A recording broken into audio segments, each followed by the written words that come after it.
श्रीमद् भागवत सुनने वाले सभी श्रोताओं को जय श्री कृष्ण।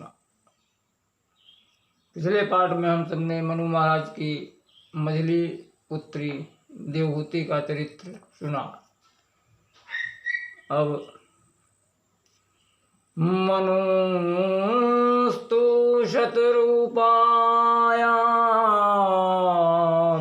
त्रिस्त्रा कन्याश्च जागिरे आकूतिर्देवभूतिश्च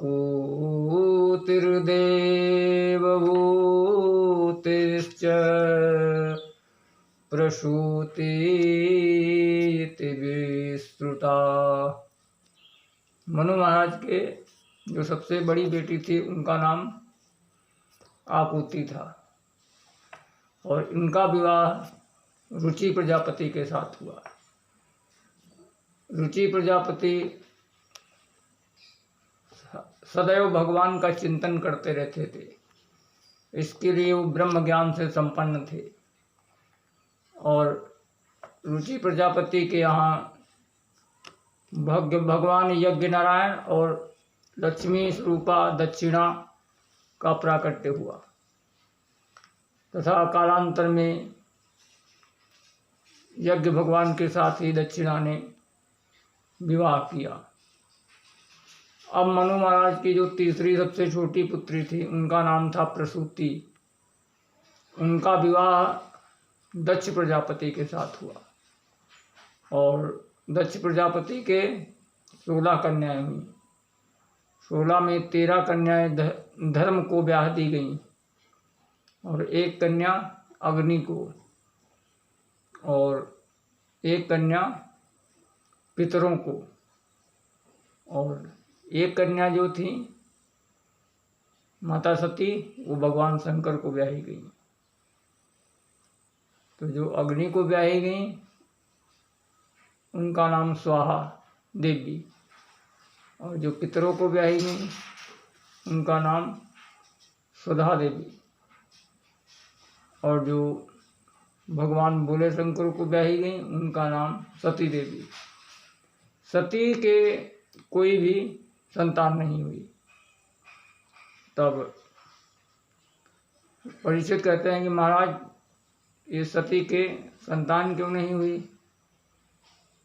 तब सुखदेव जी कहते हैं कि राजन सती ने दक्ष के यज्ञ में अपने प्राणों को त्याग दिया था, इसके लिए उनके कोई भी संतान नहीं हुई। तो सुखदेव जी कहते हैं महाराज माता सती की कथा और आप विस्तार से सुनाओ। तो सुखदेव जी कहते हैं राजन जिस समय दक्ष को ब्रह्मा जी ने प्रजापति का पद दिया तो दक्ष को थोड़ा घमंड आ गया और स्वाभाविक है जब किसी को पद मिलता है तो पद के साथ गर्व तो आता ही है।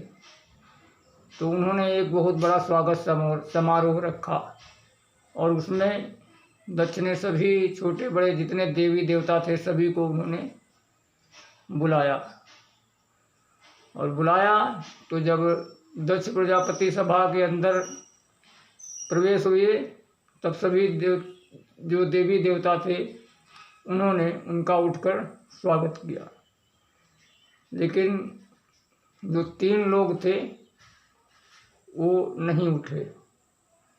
तो जब वो नहीं उठे तो दक्ष ने देखा कि सब लोग तो प्रणाम कर रहे हैं लेकिन ये 3 लोग नहीं उठे। अच्छा, जो देहाभिमानी व्यक्ति होता है उसको अगर 100 आदमी प्रणाम करें नमस्कार करें, अगर 1 आदमी नमस्कार नहीं करेगा तो वो उसकी तरफ ही देखेगा और वो यही कहेगा कि इसने प्रणाम क्यों नहीं किया, आखिर ये कौन है। तो यही दक्ष के ऊपर भी हुआ। दक्ष ने देखा तो एक किनारे में भगवान विष्णु बैठे थे। तो दक्ष ने कहा कि ये तो हमारे दादाजी हैं, इनको तो हम खुद ही प्रणाम करेंगे। और उनके ही बगल में भगवान ब्रह्मा जी बैठे थे तो बोले ये तो पिताजी हैं, इनको भी प्रणाम हम करेंगे। लेकिन जो इसने भगवान शंकर को देखा तो ये क्रोध में आग बबूला हो गया और ये कहने लगा, ये शंकर इसने मुझको प्रणाम क्यों नहीं किया, ये तो मेरे, इसको तो मैंने अपनी पुत्री का विवाह किया है, ये तो मेरे पुत्र के समान है, दामाद भी पुत्र के समान ही होता है, इसने मुझको क्यों नहीं प्रणाम किया। ऐसा सोचकर उसने सभी जितने भी देवी देवता बैठे थे सभी को संबोधित करते हुए कहा, सुनो सुनो। तो सभी देवता सुनने लगे कि भाई जो सभासद होता है वो सबसे अंत में बोलता है, लेकिन यहाँ पहले ही आके दक्ष संबोधन करने लगा। तो सभी लोग ध्यानपूर्वक सुनने लगे कि भाई ये सभासद क्या बोलना चाहते हैं। तो दक्ष कहता है कि श्रूयतां ब्रह्मर्षयो मे सह देवा सहाग्नया साधूनां ब्रुवतो वृत्तं नाज्ञानाञ्च नमस्सरात्। दक्ष प्रजापति कहता है कि सभी देवता, महर्षि और अग्नियों के समेत समस्त देवगण सुने कि, और मैं ये जो बात कहने जा रहा हूँ ये शिष्टाचार की बात है, ना कि द्वेषवश या अज्ञानवश मैं नहीं कह रहा हूँ। तो सभी सुनने लगे भाई क्या कहने जा रहे हैं। तो दक्ष कहता है कि अयम तो लोकपालानां यशोघ्ने निरपत्रपा। हम जितने सभी लोकपाल हैं, हम सभी लोकपालों की जो छवि को, आचरण को ये मटिया मेट करने आ गया है। सदभिराचरिता पंथा येन स्तब्धेन दूषिता। सभ्य सभा में अगर एक भी असभ्य व्यक्ति आ जाए तो वो सभी के आचरण और छवि को मटिया मेट कर देता है।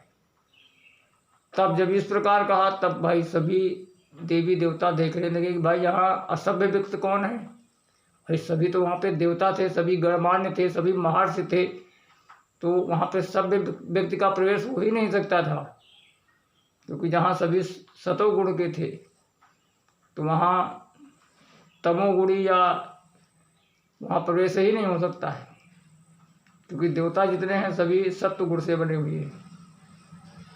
तो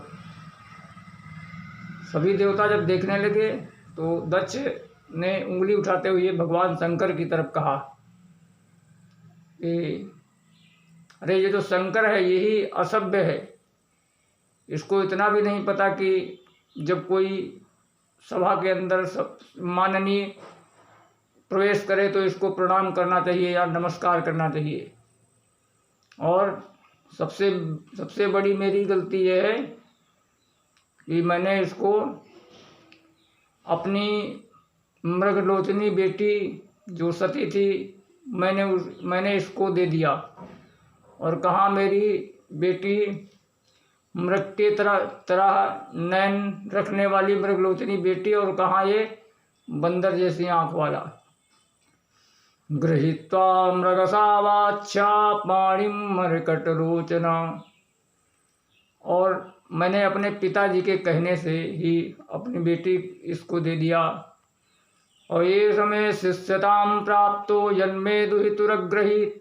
और ये एक तरह से देखा जाए तो मेरे पुत्र के समान है, क्योंकि मैंने इसको अपनी पुत्री का प्राणी ग्रहण इसके साथ किया है। और ये तब भी अच्छा, इसको सभ्यता आवे कैसे, क्योंकि ये अगर सभ्य व्यक्तियों में रहे तो इसको सभ्यता आवे। प्रेतावासेषु घोरेषु भूत प्रेत गणैव्रता। भाई भूत प्रेतों के साथ रहता है तो सभ्यता कहाँ से आए, और उन्हीं के साथ घूमता रहता है।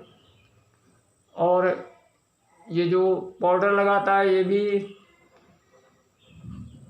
चिता की भस्म का पाउडर अपने शरीर में लगाता है। चिता की भस्म को जो अशुद्ध है वो ये अपने शरीर में लगाता है, तो इसको सभ्यता कहाँ से आए। तो भाई सभी देवी देवताओं ने कहा कि भाई जब तुमने ब्याह किया था अपनी बेटी का तब तुमने ये गुण नहीं देखे थे। तो दक्ष कहता है कि मैंने नहीं, मेरे पिताजी ने विवश कराकर ये विवाह कराया था। और इतने पर भी जब नहीं दक्ष शांत हुआ तो अंत में ये कह दिया कि आज के बाद इस शंकर को किसी भी यज्ञ में भाग न मिले। तो जब इतना कहा तो और तो कोई नहीं बोला, लेकिन जो नंदीसुर थे वो बोल पड़े और कहने लगे कि अरे दक्ष, तुम जब से आए हो तब से बकरे की तरह बोलते चले जा रहे हो, और जाओ मैं तुम्हें श्राप देता हूँ कि तुम्हारा मुख बकरे का लग जाए, क्योंकि तुम इन महादेव को नहीं जान रहे हो, तुम अपने देहाभिमान में पड़े हुए हो, और ये जो भगवान शंकर हैं ये समस्त जगत के कारण हैं और तुम इनको नहीं जानते हो। तुम केवल अपने देहाभिमान पद के प्रतिष्ठा में मद में चूर हो गए हो, इसके लिए तुमको बकरे का मुख लग जाए। दस्तो बस्त मुखो चिरात, दक्षो बस्त मुखो चिरात, तुमको बकरे का मुख लग जाए। अब जब इस प्रकार नंदीश्वर ने श्राप दिया तो जो दक्ष के पक्ष में जो यज्ञाचार्य भृगु महाराज थे वो खड़े हुए और उन्हें कहा कि हे नंदीश्वर, ये ससुर दामाद के बीच में तुम क्यों बोले। तो नंदीश्वर ने भृगु जी को भी श्राप दे दिया और क्या कहते हैं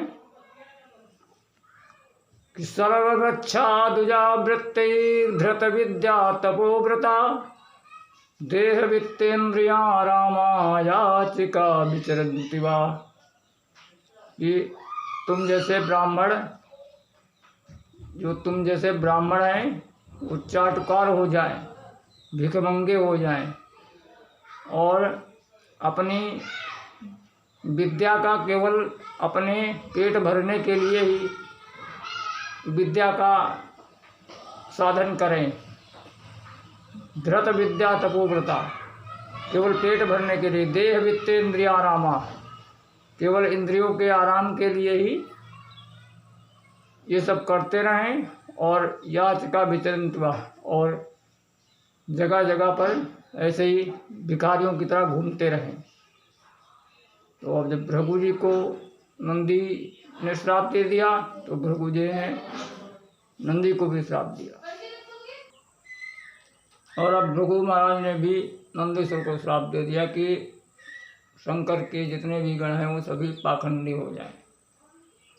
और जब इस प्रकार शंकर जी के गणों को श्राप मिला तो भगवान शंकर थोड़े दुखी हो गए और उन्होंने अपने सभी गणों से कहा कि चलो अब सब लोग चलते हैं, यहाँ पे स्वागत समारोह हो रहा है कि श्राप समारोह हो रहा है। यहाँ एक दूसरे को श्राप देते हुए भगवान शंकर सभी अपने गणों को लिवाकर कैलाश पर्वत को चले गए। अब वो सत्र वहीं पे समाप्त हो गया।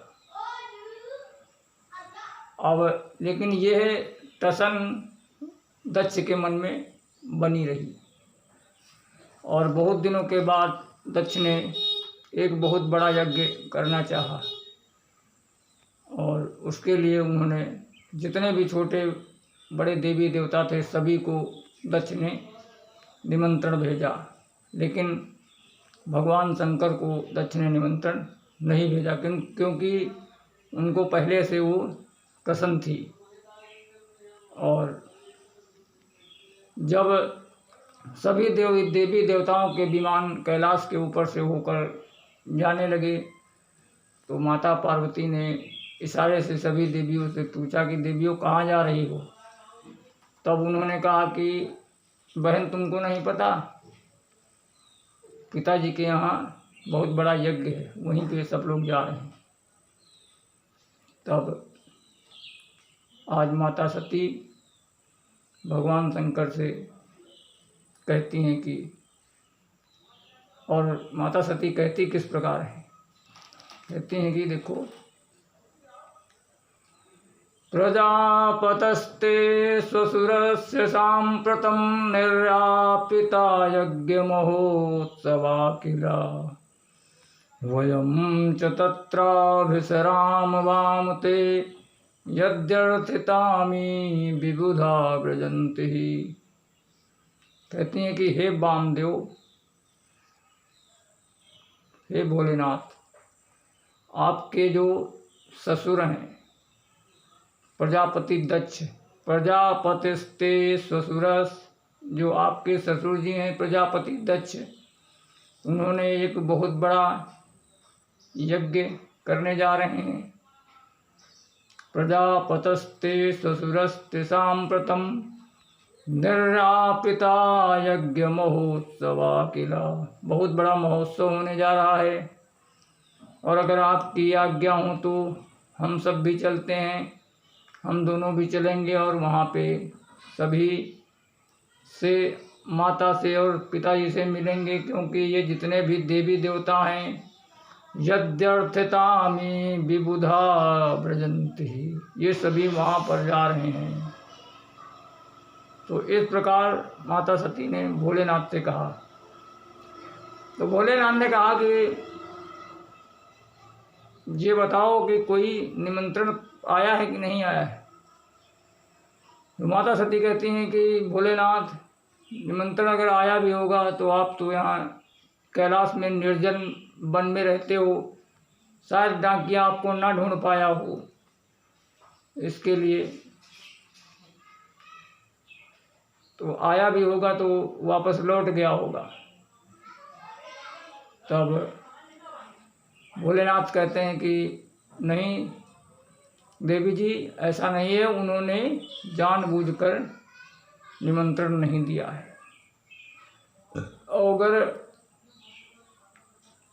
तब भोले बाबा ने जो पिछले बात थी वो उन्होंने अपनी उनको पत्नी सती को बताया, तो अब आज इतने दिन बाद बताया। और भोले बाबा देखो बहुत कृपालु हैं, दयालु हैं, इसके लिए उन्होंने कोई भी बात अपने ससुराल की जो हुई थी वो इनसे नहीं बताई। और आजकल क्या होता है, अगर ससुराल में नेक भी थोड़ी भी स्वागत सत्कार में कमी हो जाए तो तुरंत ही आकर घर में बताते हैं। और यहाँ तो भोले बाबा का दक्ष ने अपमान किया, लेकिन भोले बाबा ने अपनी सती को वापस आके कुछ नहीं बताया। और इससे हम सबको शिक्षा लेनी चाहिए कि जो भी बात घर की हो या बाहर की हो, कभी भी उस बात को ज़्यादा बढ़ाना नहीं चाहिए और उसको वहीं पे समाप्त कर देना चाहिए, क्योंकि जितना ज़्यादा बढ़ाओगे उतना ही ज़्यादा वो बात बढ़ती चली जाएगी। ये हमको भगवान शंकर से शिक्षा लेनी चाहिए। तो भगवान भोलेनाथ ने कहा कि इसीलिए उन्होंने पत्र नहीं दिया, निमंत्रण नहीं दिया। तब सती ने कहा अच्छा तो ये बात है, ससुर दामाद में तनातनी चल रही है और मुझको पता भी नहीं, तो तब तो मैं अवश्य जाऊंगी, क्योंकि अगर इस मौके पर नहीं जाऊंगी तो सभी को कहने को मिल जाएगा कि देखो थोड़ी सी बात हुई और सती नहीं आई। इसके लिए इस मौके पे तो मैं ज़रूर जाऊंगी। तो जब जाने के लिए कहने लगी, बार बार कहने लगी, तो भोले बाबा सती को समझाने लगे कि देखो बगैर बुलाए कहीं भी नहीं जाना चाहिए।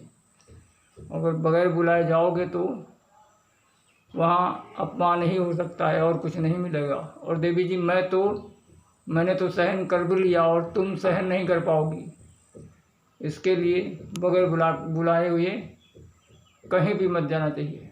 तो माता सती ने भी बहुत तर्क दिए वो अगले पार्ट में।